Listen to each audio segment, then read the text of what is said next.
تو میں یہاں تک آپ کو سمجھانا چاہ رہا تھا کہ دیکھو جو چیز اپنے اختیار میں نہیں ہے اس پہ کبھی بھی ٹینشن نہیں لینی چاہیے. ہمارے اختیار میں نہیں ہے تو تقدیر کا مطلب یہی ہے, جو چیز اختیار میں نہیں ہے اس کی نسبت کس کی طرف کرو؟ باب اللہ کی ہمارے ساتھ یہی مرضی, ہم اسی تقدیر پہ راضی ہیں. اور جو اپنے اختیار میں ہے اس کو چھوڑو نہیں. لوگ الٹا کر رہے ہیں, جو چیز اختیار میں ہوتی ہے پھر بھی نہیں کرتے, نقصان ہوتا ہے تو کس پہ ڈالتے ہیں؟ اللہ پہ ڈالتے ہیں. آپ کے اختیار میں تھا, آپ صحت بنا سکتے تھے, ڈاکٹر نے کہا کہ آپ کا جو کولیسٹرول ہے اتنا بڑھ چکا ہے کہ آپ گھی کا ڈبہ بن چکے ہیں, تھوڑے دنوں میں اگر آپ نے یہ نلی نہاری, مغز نہاری اور لڈو اور مٹھائیاں نہیں چھوڑی تو آپ ایک دھماکے کے ساتھ بولو پھٹ جائیں. اب یہ آپ کے اختیار میں ہے نا اس کو کم کرنا. بولتے کیوں نہیں میرے بھائی؟ جاگنگ کرو, واکنگ کرو, کچھ کھانے پر کیا کرو, کنٹرول کرو, کوئی لڈو مڈو کم کرو. شوگر کے پیشنٹ بنتے جا رہے ہو آپ, لیکن آپ فوراً کیا کہتے ہو؟ اب موت کا ایک دن متعین. وہ فلانے کو ہم نے دیکھا ہے سب کچھ کھاتا ہے, بہنوں کی وراثت تک کھا گیا, پھر بھی 100 سال نکال کے گیا. وہ اب یہ ڈاکٹروں کی بنائی ہوئی باتیں.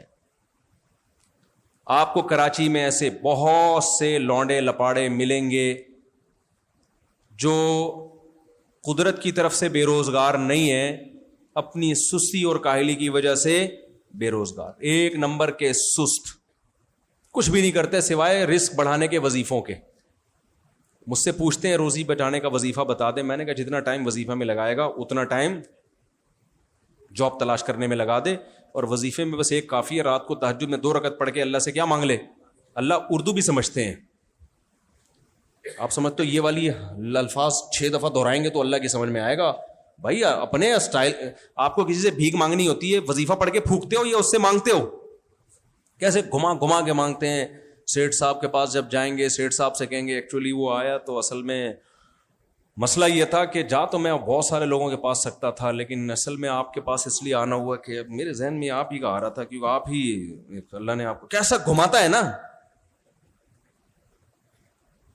جب دنیا مانگنی ہوتی ہے تو مانگنے کا سلیقہ خود بخود آ جاتا ہے, جب اللہ سے مانگنا ہوتا ہے تو وظیفوں پہ آتے ہیں.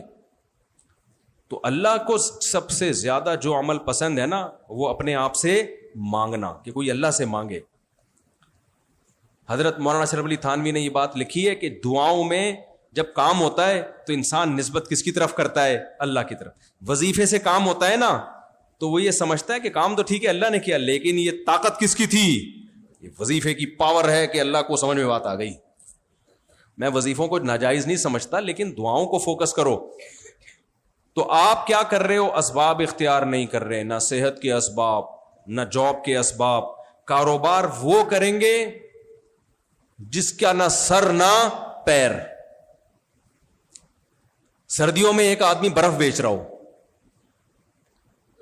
اور گرمیوں میں جلتے ہوئے کوئلے بیچ رہا ہو. ابھی دیکھو ان کا برف کا بزنس ہے, سردیوں میں بند کر دیا انہوں نے. یہ بھائی بیٹھے ہوئے نا بھاولپور سے آئے ہیں, تو میں نے کہا سردیوں میں برف کے, کہہ رہے ہیں اب سردیاں ہیں برف تھوڑی چلے گی, بھاولپور کی سردی بھی بہت سخت ہوتی ہے.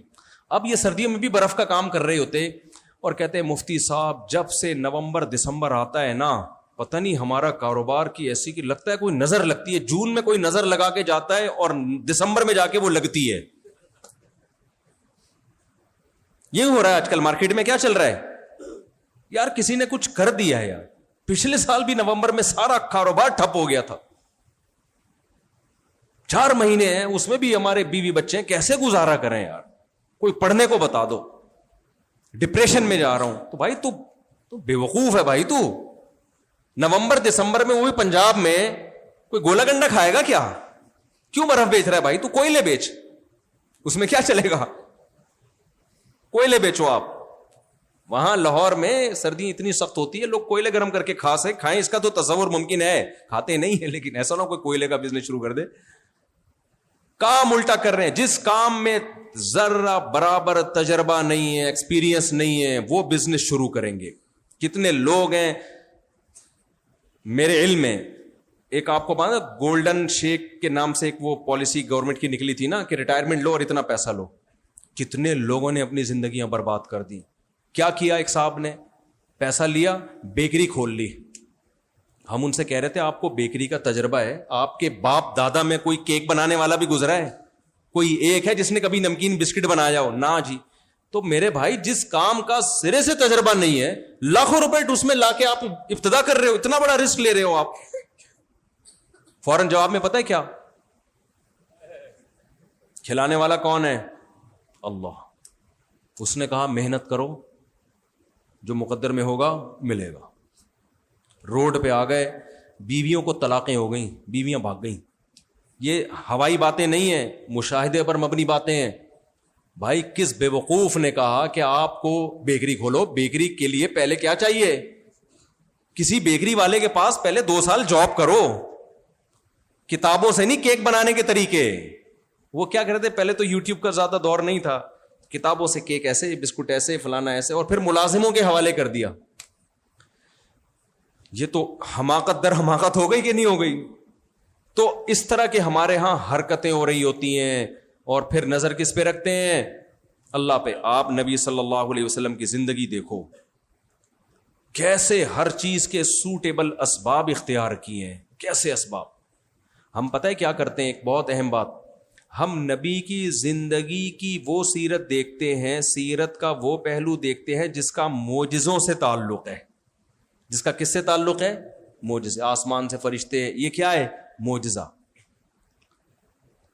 بدر میں 313 تھے, مقابلہ کس سے ہوا؟ 1000 سے. جیتا کون؟ 313. تو یہ کیا تھا؟ یہ معجزہ تھا. شریعت کے احکام کا مدار معجزوں پر نہیں ہوتا, گراؤنڈ ریئلٹی پر ہوتا ہے. سمجھتے ہو کہ نہیں سمجھتے؟ ہمیں جو زندگی گزارنی ہے معجزوں پہ نہیں گزارنی. کس پہ گزارنی ہے؟ ہمیں یہ اجازت نہیں ہے کہ 313 ہم ہو, سامنے دشمن 1000 ہو.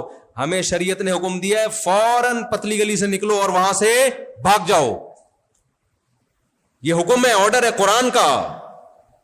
ان یکم منکم الف یغلبوا الفین. اللہ کہتے ہیں 1000 کا 2000 سے مقابلہ ہوگا, جتوا دوں گا.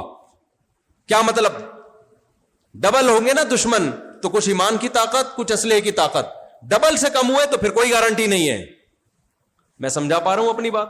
آپ دیکھ لو قرآن میں, ان یکم منکم الف یغلبوا الفین. 1000 ہو گئے, 2000 پہ غالب کروں گا. اس لیے علماء نے لکھا کہ 1000 کا مقابلہ 2000 سے ہو جائے, افرادی قوت میں وہ دگنے ہوں اور اسلحے کی قوت میں بھی وہ دگنے ہوں. دگنے سے زیادہ ہوئے تو نہیں. بعض دفعہ سامنے 2000 ہیں, 1000 ہیں, 2000 ہیں, لیکن ان کے پاس ٹینک ہیں, تو پھر آپ 1000 بھی کسی کام کے نہیں ہو. اگر وہ 2000 ٹینک ہیں تو آپ کے پاس 1000 ٹینک ہونے چاہیے. یہ اقدامی جہاد ہے. غزہ اس پہ فٹ نہیں ہوتا, کیونکہ غزہ کا جو لڑائی ہو رہی ہے وہ دفاعی جہاد ہے. دفاع میں تو مرتا کیا نہ کرتا, وہ تو ہر صورت میں لڑنا ہی لڑنا ہے. سمجھتے ہو کہ نہیں سمجھتے؟ غزہ کا معاملہ الگ ہے, وہ دفاعی جنگ ہے. جب آپ خود سے کسی سے لڑیں گے تو شریعت نے کہا ہے کہ 313 کو اس زمانے میں 1000 سے لڑنے کی اجازت نہیں ہے. طاقت کا توازن دیکھنا پڑے گا, اسباب دیکھنے پڑیں گے, تبھی تو شریعت میں بغاوت کی اجازت نہیں ہے. اگر آپ کے پاس ہے کیا لڑنے کے لیے؟ جذبات سے تھوڑی جنگ جیتی جاتی ہے, اسباب سے جیتی جاتی ہے. کچھ اسباب ہوتے ہیں اور پھر اللہ کی مدد ہوتی ہے.